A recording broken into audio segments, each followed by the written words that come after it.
Alright, what's going on, guys? So, smoke machine came in. I already got it hooked up. I got the car in the air. So the way I'm doing it is just I'm just putting it so I can check everything after the math. Lines, vacuum hoses, gaskets, everything pretty much. So I already had it on. And I do see a little bit coming out from the valve cover. But the main one that I see, I was already able to take it out. Look at that. So the line for the fuel pressure regulator completely just came off. So that's got to be the fix right there. I'm gonna check if I have some of that extra line. Let's go ahead and swap it out and then re-smoke it. See if we have any other leaks besides this one. All right, here's a better look of that line. So it's this hard line right here into this rubber, right into the fuel pressure regulator. Kind of weird spot to put a regulator. I mean, well, it is here in line with the fuel lines, but either way, I have this piece of hose right here. It looks like it's the perfect length, so let's throw that in. All right, looks like there is smoke still coming out.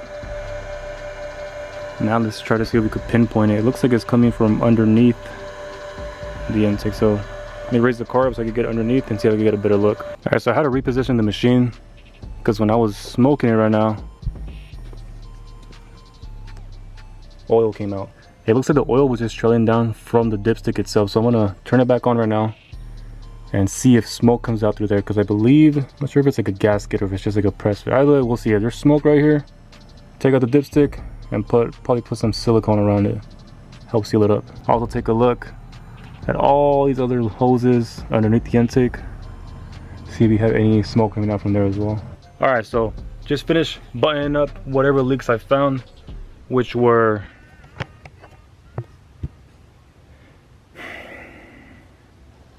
so the leaks that I found was the O-ring on the dipstick. That's the one that was making all this smoke. Fixed that, re-smoked it, good.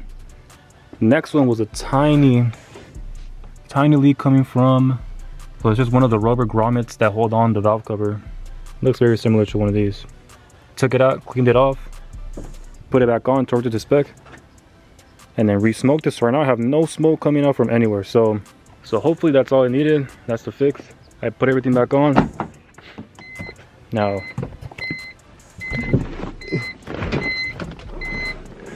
all right, so let's turn this thing back on. Let's see if it makes any difference. It should make a difference.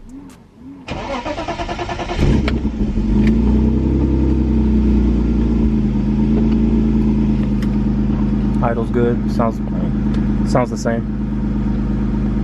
So what I want to do now, actually what I should do is probably put some gas in this thing. I don't want the low gas to just be throwing me off on other things that may be coming up with this. So I'm gonna get some gas. It says low oil, or not low oil, but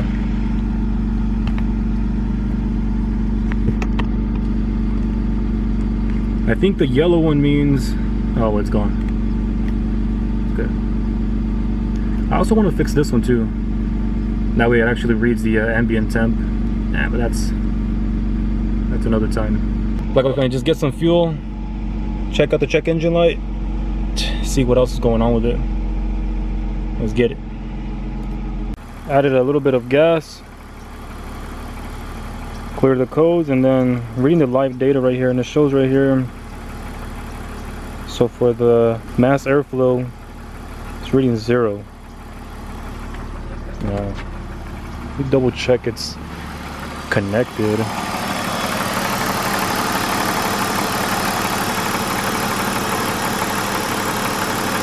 So this thing has no change.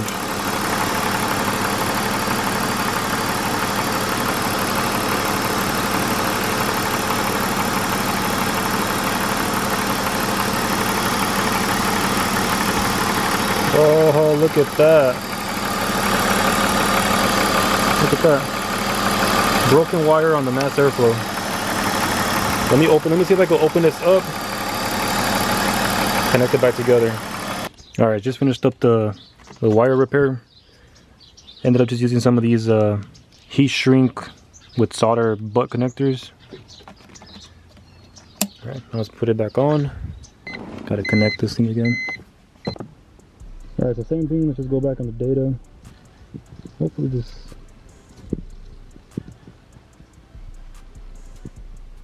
Hopefully you can kind of see this. We'll just do all data pretty fast here. Alright, I just started up and then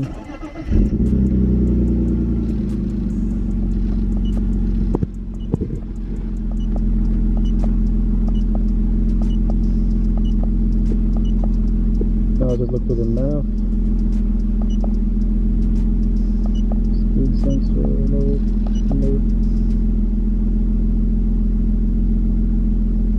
There it is. Alright, now we're reading something. Before we were just at 0, but that's a good sign.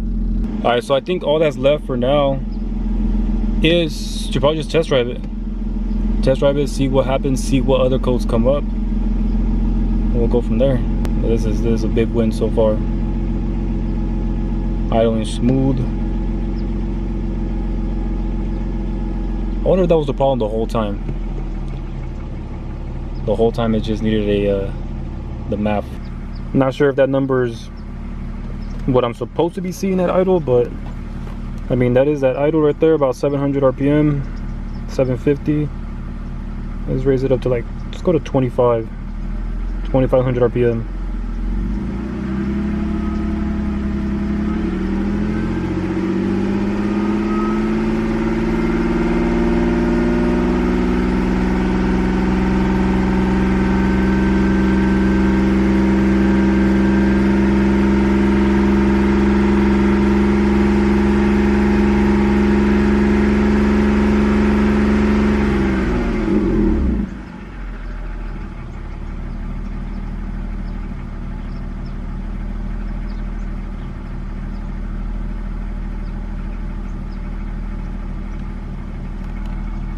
Yeah.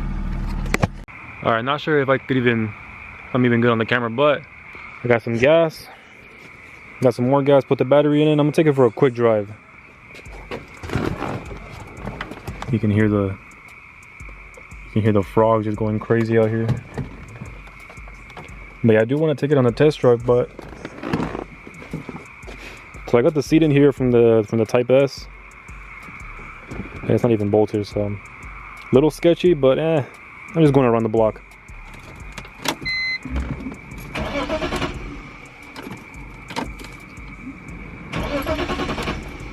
Nope. Should start. Yeah. Like I said, the seat isn't bolted. So I'm just, yeah, the seat isn't bolted, so I'm just moving around. But that's cool. That's fine, you know. I wanna rip it right now. All right. Gotta keep an eye on my temps and on the oil gauge. I'm gonna turn off the air, man. We gotta turn off the AC. Turn off the AC, that way we get maximum horsepower. Oh my god, the seat is just moving way too much.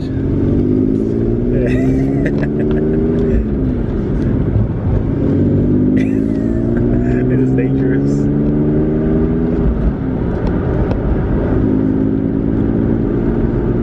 Oh yeah. This thing is nice. It rides smooth. Still needs an alignment. I remember trying to do this alignment, and when I first got the car, I could never get it. Because I used to work at the dealership and we had the alignment machine, but that alignment machine, I blame myself, but the other people, they blame the alignment machine. But for some reason, this car, every time I would align it, so right now it drives straight, it doesn't wander or anything. It's just the steering wheel is to the left. So I would compensate. I'd be like, okay, let me just put the steering wheel a little bit to the right. And when I would do that, so when I would put the steering wheel a little bit to the right to kind of compensate, for that, it would be way too much to the right, so I could never find that middle point. So I just left it. I just did it again, and I left it a little bit to the left. So that's just how it is right now. These brakes.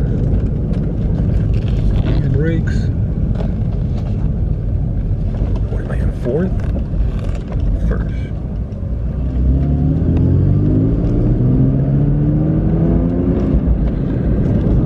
Alright, so the I don't know if you guys can see it, but every time I shift, I just go up and down. But I forgot how noisy these tires are too. I don't know if it's me, if I'm just used to the Acura, but the brake pedal on this is low. I mean, when I had it on the rack and I looked at everything, nothing looked wet, as in anything that was leaking, you know. So I think it's just the I'm just not used to it. Let's get it.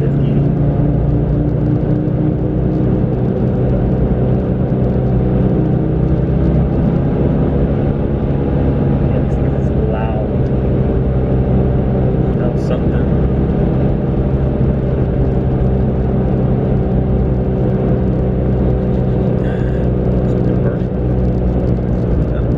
Car's on fire. It smells like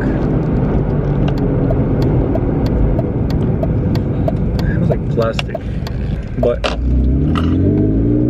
go back to the house, check it out, see if anything's actually leaking.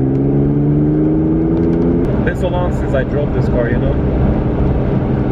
And the one thing that I miss for sure about the car is the way that it feels on the steering wheel. It's just so, it feels so heavy, you know. You just feel so, I don't know how to explain it. I mean, I guess for the people that have the BMWs, you guys know what I'm talking about. It just feels solid, you know. That's a solid ass car. All right, let's get out of here. Jesus. I blame the seat on that one. All right, so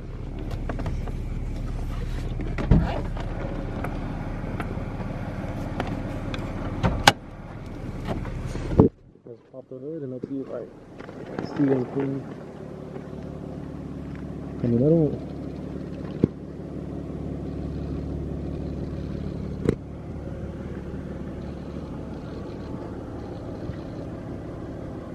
Yeah, there is a little bit of smoke coming.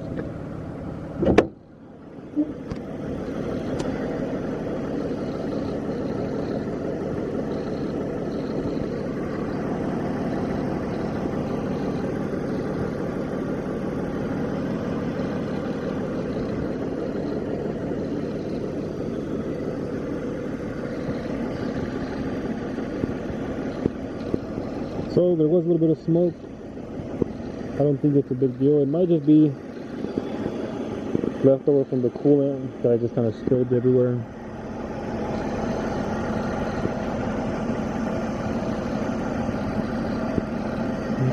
I mean, I don't see anything else.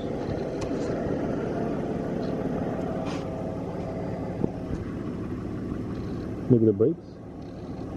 They were just full of surface rust.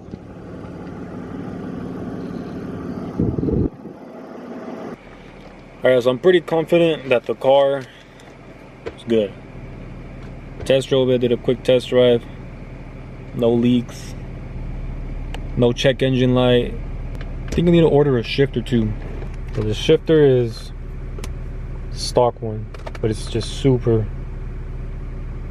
Okay, that's just nothing right there, does nothing. It's just super loose, up and down as well.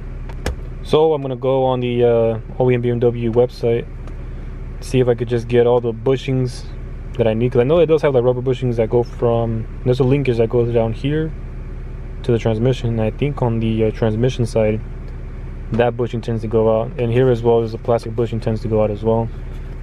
So just get all those brand new and then see if I could get a short throw. Yeah, we'll do that.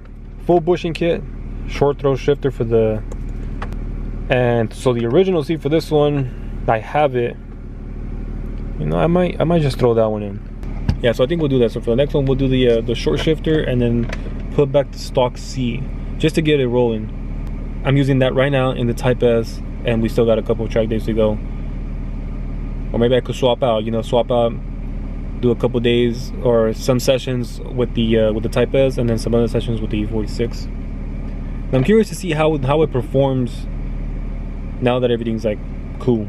Because back then I was having I think I was still getting a lean code on the track, and it could have been just from that line that from the fuel pressure regulator. So I believe, you know, I wasn't even getting the max potential that the car has to offer, you know. So I do want to try that out, but I appreciate you guys watching this video. Stay tuned to the next one.